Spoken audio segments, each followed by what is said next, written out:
आज सकाळी सकाळी ना पास्ता खायची खूप इच्छा होत होती, पण सकाळी सकाळी अनहेल्दी पण खायला नको वाटत होतं, कारण बाहेरचा पास्ता मोस्टली मैद्यापासूनच बनलेला असतो.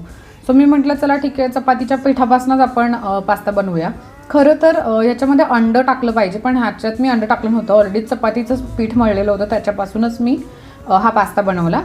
सो एक मोठी लाटी लाटून घेतली आणि असे त्याचे लंबे लंबे काप करून घेतले मी, आणि त्याला पाण्यामध्ये मीठ आणि थोडंसं तेल टाकून उकळत ठेवलं शिजण्यासाठी. साईड बाय साईड मी टोमॅटो, कांदा, एक 3-4 लसणाच्या मोठ्या पाकळ्या चांगल्या ठेचून घेतल्या होत्या, आणि 1 टोमॅटो आणि 1 कांदा घेतला होता, कारण मी एकटीसाठीच हा पास्ता बनवत होते. सो कांदा ॲड केला, त्याच्यानंतर टोमॅटो ॲड केला. पहिल्यांदा मी तेलात लसूण टाकला होता. या लसणाला पूर्ण आपल्याला करपवायचं नाही आहे, कारण मग ती चव चांगली नाही येत पास्त्याला. तर मी ह्याच्यात आज मी रेड सॉस पास्ता बनवत होते. तुम्हाला जर आवडत असेल ना, तर तुम्ही टोमॅटोला उकळून घेऊन त्याची पेस्ट पण बनवू शकता, पण मला असा चिरलेलाच टोमॅटो कांदा आवडतो, म्हणून मी तसंच ॲड केलं.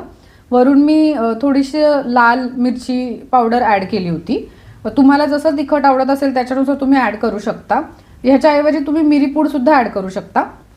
मी ह्याच्यामध्ये प्रोटीन सोर्ससाठी पनीर पूर्ण क्रश करून ॲड केलं होतं. साधारण मी 100 ग्रॅम पनीर ॲड केलं होतं ह्याच्यामध्ये, आणि छान परतवून घ्यायचं. चवीनुसार मीठ वगैरे ॲड करायचं ह्याच्यामध्ये, आणि जो पास्ता आहे ना, तो त्याच्यातलं थोडंसं पाण्यासकट आपण ह्याच्यात पुन्हा मिक्स करून घ्यायचं, आणि आपला हेल्दी असा प्रोटीन रिच पास्ता घरच्या घरी तयार होऊन जातो. ह्याच्यासोबत जे इटालियन सीझनिंग असतं ना, मिक्स हर्ब्स, ओरिगानो, त्याच्यानंतर त्याच्यात मिरीपूड पण असते, ते वरून ॲड करून घ्यायचं. खूप छान लागतो. वरून कुठलाही सॉस ॲड करायची गरज नाही आहे. जर तुम्ही चीज तुम्हाला आवडत असेल तर तुम्ही चीज वरून ॲड करू शकता, पण मला हा असाच पास्ता खूप आवडतो. पनीरमुळे खूप क्रीमीसुद्धा टेक्स्चर येतं, आणि हेल्दी पण असतो, आणि प्रोटीन रिच पण आहे. सो नक्की ट्राय करून बघा आणि मला कमेंट करा.